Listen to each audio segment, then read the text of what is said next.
नमस्कार दोस्तों। उस दिन हमारी क्लास स्वरों तक खत्म हुई थी। हमने स्वर जाने थे, स्वरों का वर्गीकरण जाना था। आज हम व्यंजन पढ़ेंगे।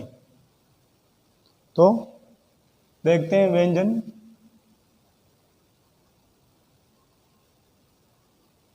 व्यंजन क्या होते हैं? ये व्यंजन वे वर्ण जो स्वतंत्र रूप से उच्चारित नहीं होते हैं।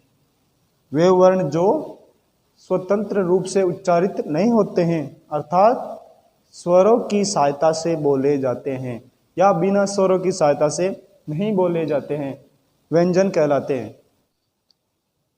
या बिना स्वरों की सहायता के बिना नहीं बोले जाते हो, व्यंजन कहलाते हैं। तो लिखिए व्यंजन की परिभाषा। व्यंजन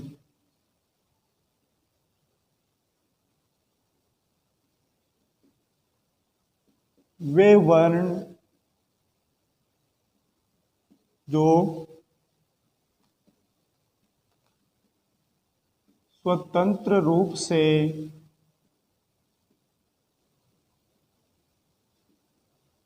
उच्चारित नहीं होते हो,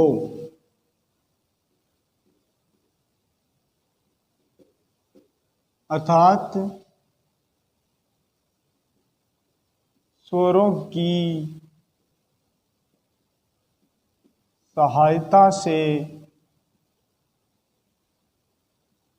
बोले जाते हो, व्यंजन कहलाते हैं।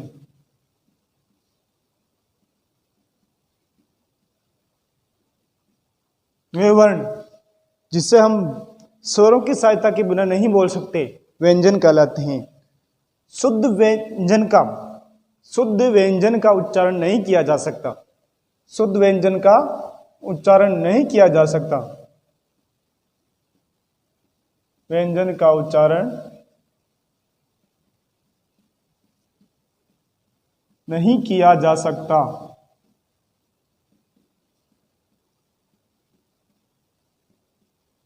व्यंजनों की संख्या 33 होती है।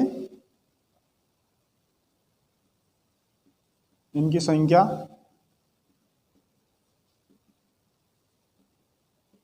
33 वर्ण होते हैं कुल।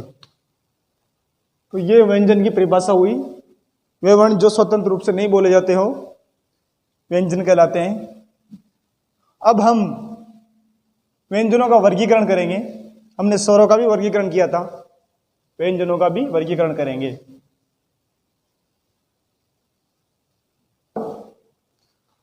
व्यंजनों को दो आधार पर बांटा गया है। पहला, उच्चारण स्थान के आधार पर।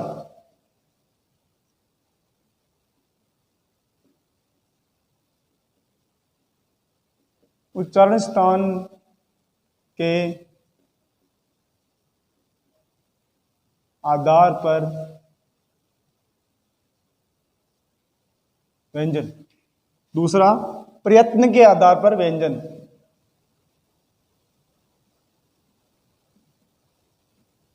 प्रयत्न के आधार पर व्यंजन। उच्चारण स्थान के आधार पर व्यंजनों को 7 भागों में बांटा गया है और प्रयत्न के आधार पर व्यंजनों को 2 भागों में बांटा गया है।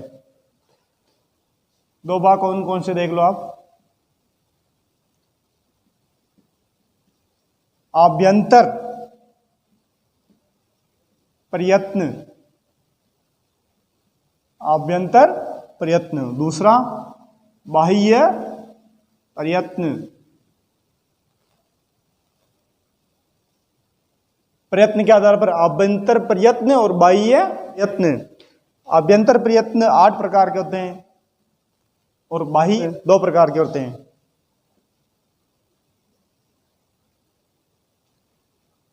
बाह्य प्रयत्न में पहला है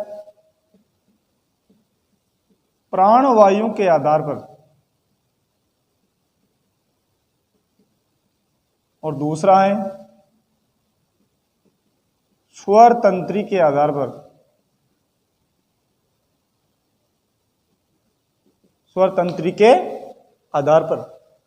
प्राणवायु के आधार पर व्यंजनों को दो भागों में बांटा गया है, अल्प प्राण व्यंजन और महाप्राण व्यंजन। अल्प प्राण हुआ महाप्राण। और स्वर तंत्र के आधार पर भी दो भागों में बांटा गया है, अघोष और सघोष। अघोष व सघोष। ये हमारे व्यंजनों का वर्गीकरण हुआ। तो अब हम पहला प्रकार पढ़ेंगे, उच्चारण स्थान के आधार पर व्यंजन।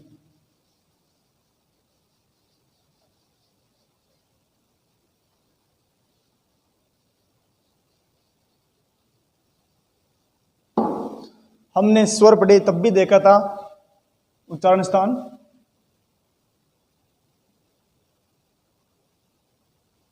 ये हमारी खोपड़ी है।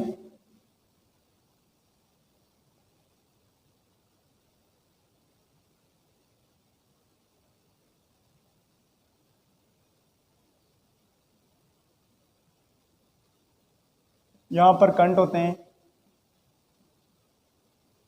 कंठ से जस्ट ऊपर तालु होता है, तालु से जस्ट ऊपर ये भाग मुर्दा होता है,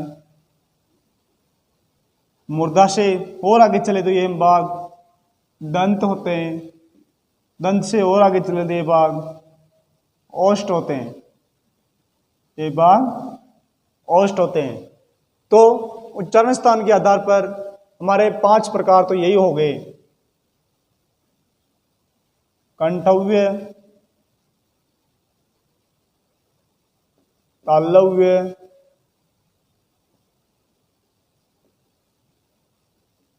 मूर्धव्य,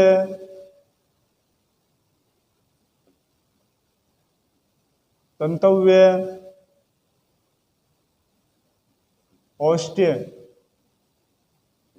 ओष्ठ्य या इनको आप डायरेक्ट लिख दो,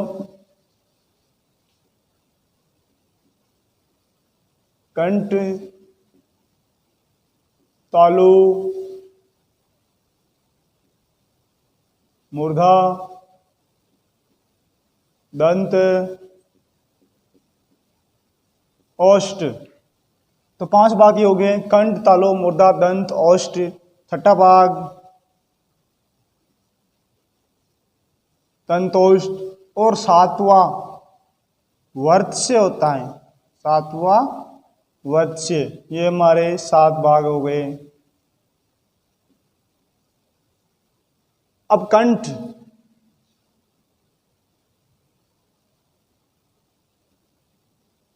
कंठ में हम जो हमारा 5 वर्ग होते हैं कचट तप, इसको नंबर वाइज लिख दो, क च ट त प। ये क वर्ग पूरा कंठ से, च वर्ग पूरा तालु से, ट वर्ग पूरा मूर्धा से, त वर्ग पूरा दंत से और प वर्ग पूरा ओष्ठ से। ये 5 वर्ग इन 5 में आ जाएंगे, लेकिन इनको भी क्रम से लिखना है। सबसे पहले कंठ, उससे ऊपर तालु, तालु से थोड़ा ऊपर मूर्धा, मूर्धा से थोड़ा आगे चला दंत, दंत के बाद में सबसे अंतिम में ओष्ठ आता है। और इनको भी क्रम से लिख दो, क च ट त प, कचट तप। अब उसके बाद में क के साथ है वर्ण भी कंठ से बोला जाता है, या विसर्ग भी कंठ में ही आएगा, है। इसके बाद स, ये तीनों तालव्य स, मूर्धव्य स, दंतव्य स, ये तीनों स इसमें आएंगे। फिर ये र ल, ये तालु से, र मूर्धा से, र का मतलब आप र से देख लो, मूर्धा में भी ऊपर र आता है और ये र में ही आएगा, ये र में भी आएगा। स्वरों में भी हमने देखा था, री मूर्धा में आया था, री, क्योंकि उसमें भी र आ रहा है, तो आप इसका संबंध स्थापित कर सकते हो याद करने की दृष्टि से। और ल दंत से होता है। उसके बाद में बचा व को दंतोष से गिना जाता है, व को दंतोष्ट में गिना जाता है, वह को दंतोष्ट में गिना जाता है। ये हो गए हमारे 33 कुल व्यंजन, 33 होते हैं ना। 5 कंठ में हो गए क वर्ग, च वर्ग, ट वर्ग, त वर्ग और प वर्ग। 25 तो ये हो गए, उनको स्पर्श बोलते हैं, स्पर्शी व्यंजन हो गए 25। अब उसके अलावा होते हैं अंतस्थ और उष्म वर्ण, अंतस्थ वर्ण और उष्म वर्ण। अंतस्थ वर्ण में य, र, ल, व को गिना जाता है। उष्म वर्ण में स, स, ह को गिना जाता है। 25, 4, 29 और 4 कुल 33 वर्ण हो गए। अब आप यहां देख सकते हो 33 वर्ण यहां पर आ गए हैं। क वर्ग और है 6 कंठ से, च वर्ग 5 और स ये 7 तालु से, ट वर्ग स और र 7 मुर्दा से, प वर्ग स और ल 7 दंत से, प वर्ग 5 ओष्ठ से और दंतोष्ठ में व 1 ये। कुल कितने वर्ण हुए? 6, 7, 13, 20, 27, 32 और 1 33। कुल कितने हुए? 33 हो गए हमारे। अब बात की जाती है वर्त्स्य की, बात वर्त्स्य की जाती है। तो इनको याद करने की दृष्टि से मैं आपको एक ट्रिक दिखाता हूं, मैं आपको एक ट्रिक बताता हूं। नील सरोज, आपको ये शब्द याद रखना है, नील सरोज या जन सरल, जन सरल।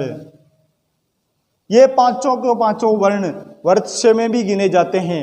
ये पांचों वर्ण वर्त्स्य में भी गिने जाते हैं।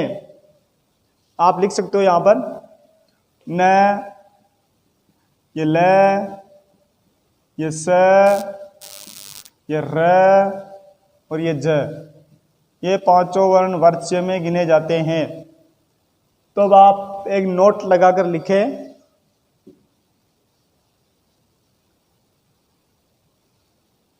नोट लगाकर लिखें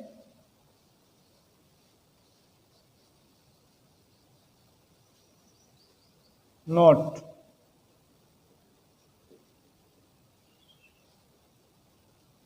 वृत्स्य के अंदर जितने भी वर्ण आते हैं उन वर्णों को सबसे पहले उनके वर्गों में गिना जाता है। जैसे क वर्ग का हो जन सरल, जन सरल। जैसे स, न, ल, र, ज, ये पांचों सबसे पहले किस वर्ग के अंदर समाहित हैं? जैसे ज च वाले में आता है, तो ये अब सबसे पहले तालु में गिनेंगे, इसको तालु में गिनेंगे। अगर विकल्प में तालु नहीं दिया हुआ है तो हम इनको वर्त्स्य में गिनेंगे। विकल्प में तालु नहीं दिया हुआ हो तो हम इसे वर्त्स्य में गिनेंगे। अभी आपको उदाहरण देकर बताऊंगा मैं। सबसे पहले नोट लगा के लिख लो, इस वर्ग के सभी वर्णों को पहले उनके वर्गों के साथ गिना जाता है, वर्गों के साथ गिना जाता है।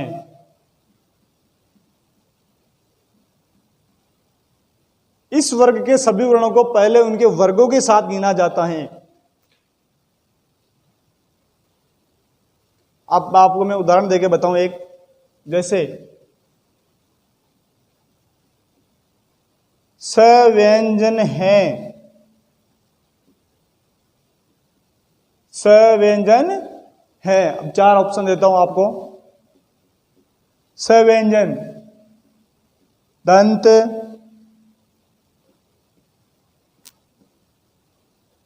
वर्त्स्य, कंठ,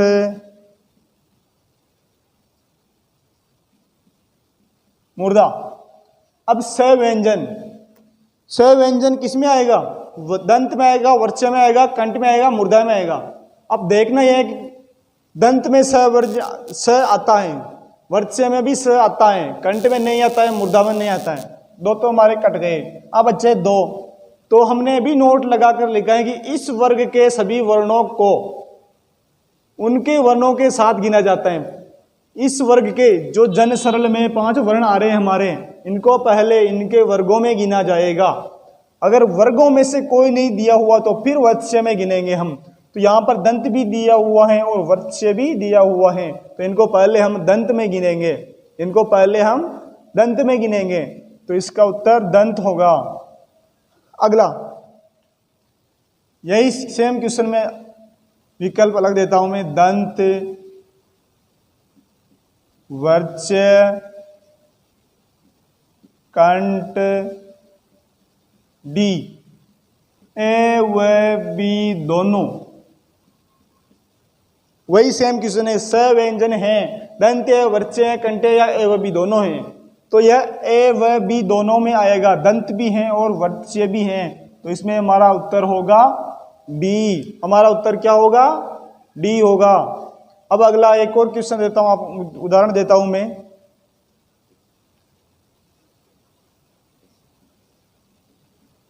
किस वर्ग की सभी ध्वनियां, किस वर्ग की सभी ध्वनियां दंत्य हैं? किस वर्ग की सभी ध्वनियां दंत्य हैं? अब हमें यह पता होना चाहिए कि दंत्य में कौन कौन सी ध्वनियां आती हैं, दंत्य में कौन कौन से वर्ण आते हैं। तो आपको मैं विकल्प देता हूं, त, थ, प। दूसरा विकल्प त, ध, स। तीसरा विकल्प त, थ, क। और चौथा विकल्प त, थ और स। बिल्कुल सिंपल क्वेश्चन, इतना आसान क्वेश्चन, लेकिन आ जाते हैं ऐसे भी क्वेश्चन आते रहते हैं एग्जाम में। तो त, थ, प, त दंत्य है, थ दंत्य है, लेकिन प दंत्य नहीं, प ओष्ठ्य है, तो ये नहीं होगा। थ, थ, क, यहाँ पर त और थ दंत्य है, लेकिन क कंठ्य है, तो ये भी दंत्य नहीं है। यहाँ पर त, थ, स, यहाँ पर त और थ दंत्य है, लेकिन स तालव्य है, स तालव्य है, तो ये भी नहीं होगा। त, ध और स, यहाँ पर त और ध एक ही वर्ग है, त वर्ग के, और दोनों दंत में आते हैं। और स, ये स भी दंतीय स है, तो इसका आंसर होगा त, द, स।